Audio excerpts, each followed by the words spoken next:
नमस्कार, सुमुखार्स creative take मध्ये मी नंदू फणसेकर पुन्हा एकदा आपल्या सर्वांचं मनपूर्वक स्वागत करतोय। जसं की आपण आता व्हिडिओ पाहिलात आणि माझ्या मागे पण तुम्ही पाहत आहात, हे किल्ल्याचं डेकोरेशन आम्ही कसं केलंय याचा व्हिडिओ मी आपल्याला दाखवणार आहे। तर मित्रांनो, व्हिडिओ पूर्ण पहा आणि जर आवडला तर नक्की लाईक करा। तसंच जर तुम्ही माझ्या चॅनलवर जर नवीन असाल तर चॅनल सबस्क्राईब करा। बाजूला असलेली बेल आयकॉन क्लिक करून नोटिफिकेशन ऑल वर सिलेक्ट करा, जेणेकरून अशाच नवीन नवीन व्हिडिओ आपल्याला पाहायला मिळतील। तर आपण आजच्या व्हिडिओकडे वळूया। सर्वप्रथम आपण या जागेचं माप घेणार आहे। मी आपल्याला स्केच करून दाखवतो म्हणजे आपल्याला पटकन लक्षात येईल। जागेची जी लांबी आहे ती साधारण 10 फूट आहे। तसंच उंची आहे ती 9 फूट आहे। बाप्पांचं टेबल साधारण 4 फूट लांबीला आहे। त्यामुळे ह्या साईडला 3 फूट राहणार, ह्या साईडला 3 फूट राहणार। त्यामुळे आपल्याला बुरुज आपले हे 3 फुटाचे करावे लागणार आहेत। आणि उंची साधारण जागेची उंची 9 फूट असल्यामुळे आपण बुरुजाची उंची 7.5 फूट करतोय, थोडी लहान करतोय। ह्या मी हाफ राऊंड जे काढले आहेत ह्या पण अशा आपल्याला शिगा बेंड करायच्या आहेत। मी शिगांचा वापर अशासाठी करतो आहे की आम्हाला ते कॅरी करायचं आहे, कारण इकडे बनवून आम्ही ते जिथे सेट उभारणार आहोत तिथे नेणार आहोत। पण तुम्ही हे बांबूचं पण करू शकता। ही जी मी कमान काढली आहे वरती ती आपण पुठ्ठ्याची बनवणार आहोत। इथे आपला हे मधोमध बाप्पा बसेल। हे बऱ्यापैकी तुम्ही बांबू काठ्या वापरून असं बनवू शकता, म्हणजे एकदम लो बजेटमध्ये होणार आहे।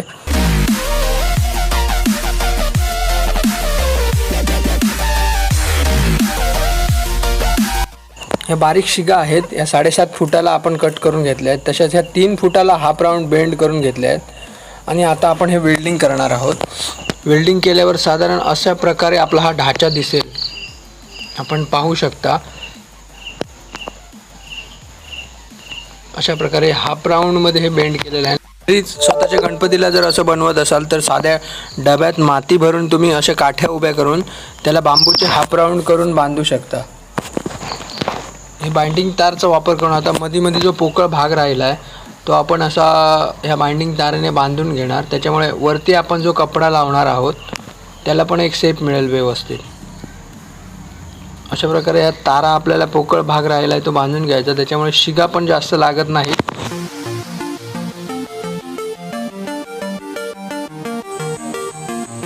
अशा प्रकारे आपण ही बाइंडिंग तार ताणून घेतो आहोत।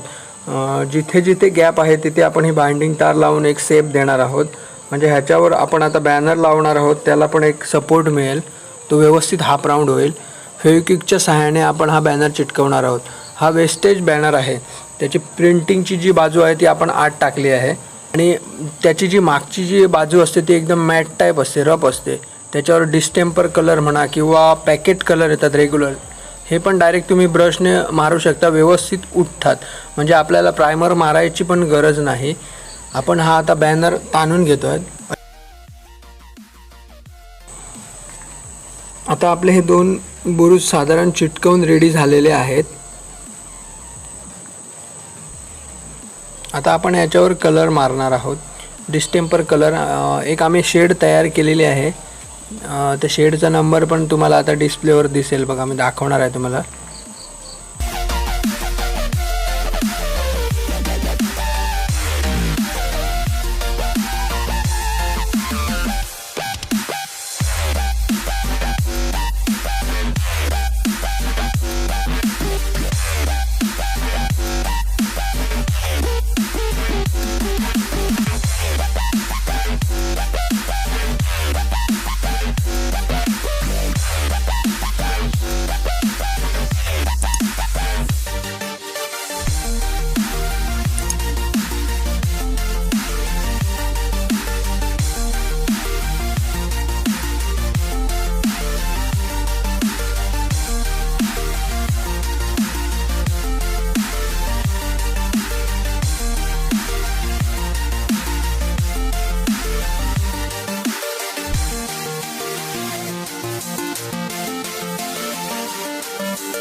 हा व्हाईट ॲक्रेलिक कलर घेतला आहे आपण।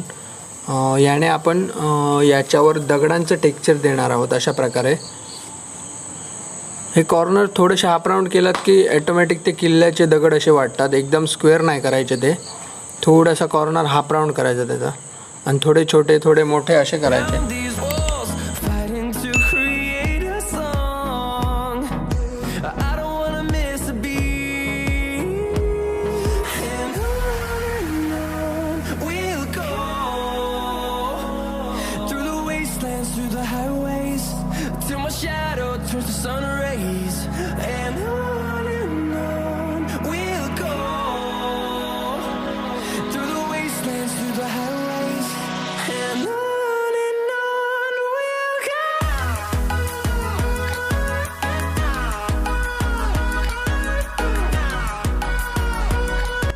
या पुठ्ठ्याचा वापर करून आपण मधली कमान बनवणार आहोत। अशा प्रकारे आपण हे कमानचं डिझाईन कट करून घेतली आहे।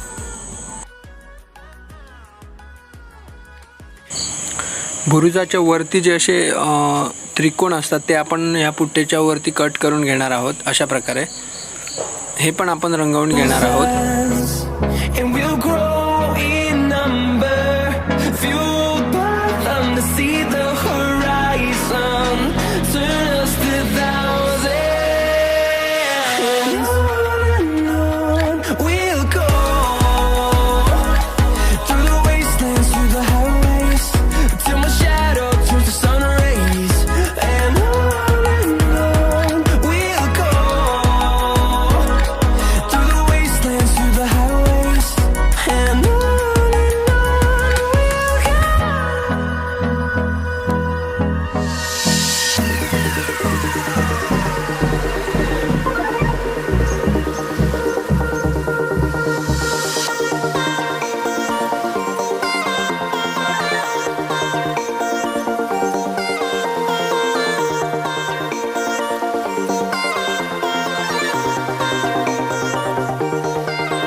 आपण जे दगडाचं टेक्स्चर दिलं आहे त्याला आपण आता शेडिंग करणार आहोत। भगवा कलर, निळा कलर आणि पिवळा कलर हे मिक्सअप करून त्याने शेड तयार केले आहेत आणि त्याची तो शेडिंग देतो आहे।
ही टेबलाच्या मापाची लाकडी फ्रेम करून सेम टेक्स्चर दिलं आहे आम्ही त्याच्यावर आणि तसंच रंगवलेलं आहे।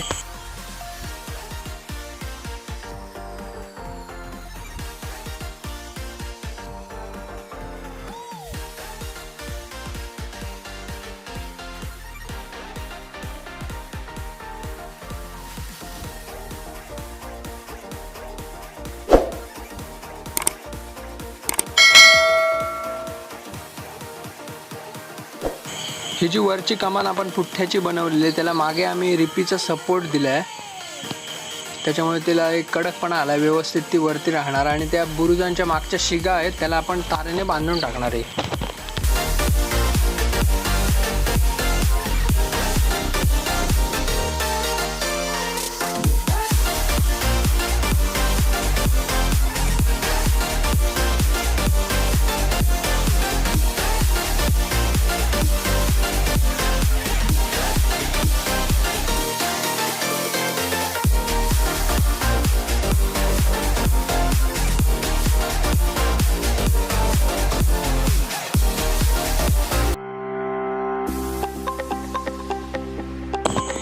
हे पीस आपण किल्ल्याच्या वरच्या भागाला चिटकवणार आहोत। अशा प्रकारे ग्लू गन लावून आपण हे एक एक चिटकवून घेणार आहोत।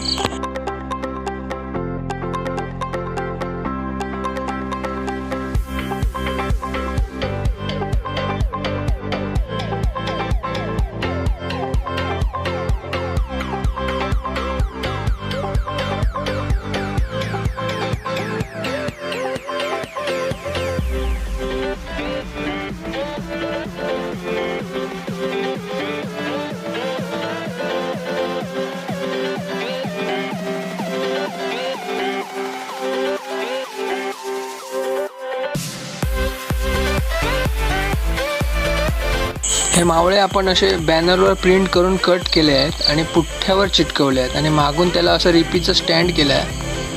हे समोरून बघताना खूप छान दिसतात, जसं की मावळाच उभा आहे एक.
एकदम बरोबर.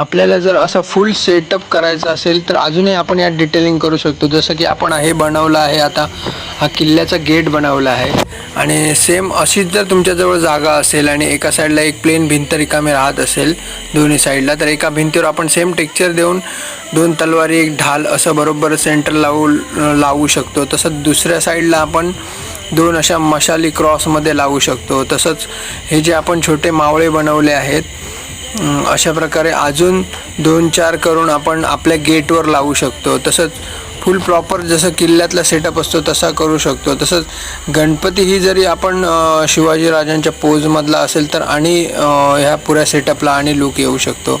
हा पण सुंदरच आहे. व्हिडिओ खूप लेट पडला त्याबद्दल क्षमा असावी, पण नक्कीच आपण हा पुढच्या वर्षीसाठी सेटअप वापरू शकता. अजूनही मध्ये मी असे आपल्याला व्हिडिओ टाकत जाईन जेणेकरून आपण पुढच्या वर्षीला काहीतरी नवीन डेकोरेशन करू शकाल. व्हिडिओ जर आवडला असेल तर नक्की लाईक करा आणि चॅनलला सबस्क्राईब करा.